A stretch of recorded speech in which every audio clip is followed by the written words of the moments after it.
have names. What is the name of this letter? Pull down straight, slide to the left, slide to the left. What letter is that? F. F. F. F. F. F is the name of this letter. Thanks, everyone. So we just came back from lunch. We had a delicious lunch. We wrapped up session 1, which is where we learned about this, one of our Seeds Transition songs. Okay? What skills, again, does that song teach? Our 5 literacy skills? Alphabetic knowledge. Any others? Print. Sorry? Print. Print, yes. Any others?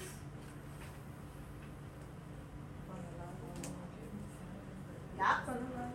Couple, we have Seeds experts in here. It's also covering phonological memory, right? Our ability to remember and recall a song.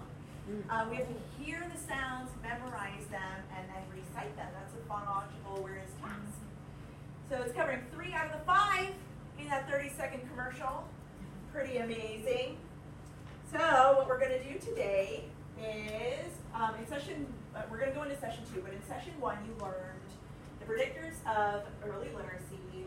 You learned about quality interactions, how to embed and make explicit instruction and how it contributes to children's learning, and then describing the elements of a literacy math-rich schedule. What I love about this slide, you have it in your manual as well, on page 24, is that these highlighted parts of the literacy math-rich schedule on this part of your page indicates all of the things that we've introduced thus far.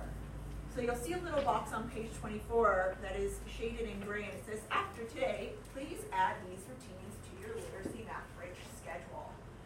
And by the time we get through session 9, all of those will be shaded.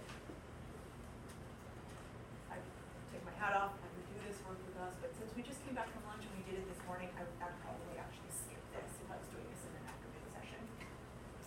Here are our learning objectives for today.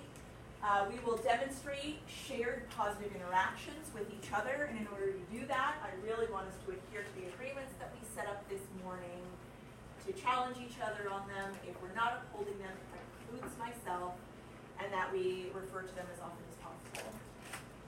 We'll establish what you want a child to learn and how you will teach it, and we'll describe the 5 behaviors of a Seeds quality teacher. And you'll notice now that we have sign-in shaded here. That's the introduction that we're going to learn about.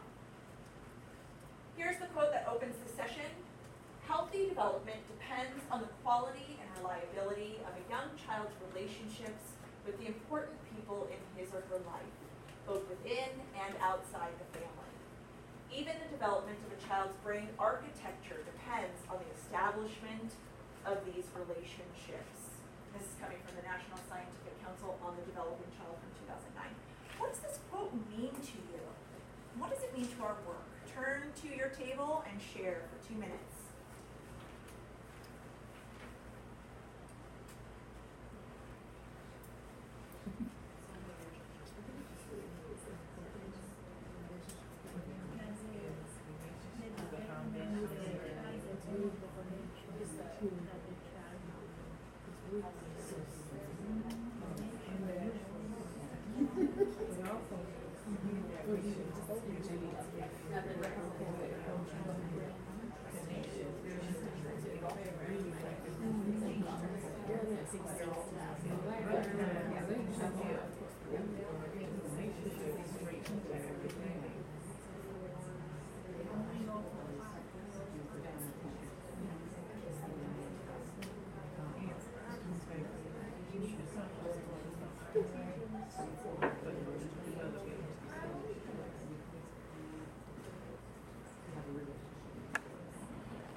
Turning back this way.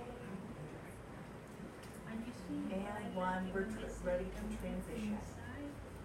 So the note that I want to emphasize with this, just to kind of stamp this idea, is that the impact of a teacher's actions, it's documented, it's well researched, it's based in science and brain science and lots of different avenues and research banks. That the quality of a teacher's interaction with the child really impacts what they're able to learn and how they're able to succeed in the classroom. So that's what I wanted to emphasize with you all. Now we're going to transition into SEED's quality interactions and how they are balanced. Okay, pause. Because now we actually get to your pages. But before you do that, whoever has page 44 has to reference a video that you haven't seen. So I was going to play that video for you. Let me scoot ahead to that. And so that when you're practicing, if you have pages 43 and 44, pretend that you watched the video, but at least you and your partner will know what the video is actually saying. Okay? It's a relatively short clip. Do you know what is it? What is it? Can you tell me so? Okay, Christopher, you're good. You are so nice, wise, and patient, waiting for you to I love you. It's an apple. Yes, show the apple. Show them to the apple. Show the apple. Show the apple. It's an apple. Say, it's an apple. It's an apple. Yes, it is an apple. And what color is an apple? Wow, awesome. You know the color. You are so smart. Also, now my friend. Who wearing green today? Let me see. Yes, Cindy, you wearing green? Antonio, tú tienes verde también. Don't show me el color verde. Show me the green. Oscar, are you all ready for your tour? Yeah. Okay, come on then. Okay, that's the video, okay? So, is that fun? So what we'll do next is raise your hand if you have pages 43 and 44. So I'm going to give you about 8 minutes to facilitate those 2 pages. I heard bring it on. That's great. Bring it on. And here are some helpful guidelines. Before you start facilitating your two pages, share with them what your response is to question number 5. And if you don't remember, that's okay. It's right here, like the SEED's balance. It's on this form. What are you focusing on as you're facilitating these pages? What do you want feedback on? Because your partner can give you feedback on that, okay? In a supportive way. And the feedback might sound like, when you did this, it was effective because blank. Or if you have a question about something that your partner did when they were facilitating, can I give you a suggestion? Okay, so that's the language we can use. So share your response to question 5, what category of SEEDs you're focusing on. Have fun. It's okay if you try something and you don't feel like it's right, you want to stop and start all over again. That's what this time is for. Because you get to do it now, you don't get to do it in front of teachers. Right? So have fun, stop and try again if you want. Make sure that you practice for 8 minutes, and I'll give you a 2-minute warning, which will tell you to stop even if you're not done with your pages, and you and your partner would talk about how you did. Okay? So we each get 8 minutes? You each get 8 minutes. Okay. So the person who's doing pages 43 and 44 goes first. Okay. And then remember that if you're in the red, your goal might be that you just are reading the thing and talking. So remember that you've been watching Dana this morning, and Dana's done this more than 6 to 8 times. And so your piece, those 2 pages, you might set a goal and just say, I hope I can guide you through these 2 pages while I read. So we don't have to have any ambitious goals. We just want to have a realistic goal, okay? All right, be kind to yourself. Fun with it. Okay, I'll set the timer.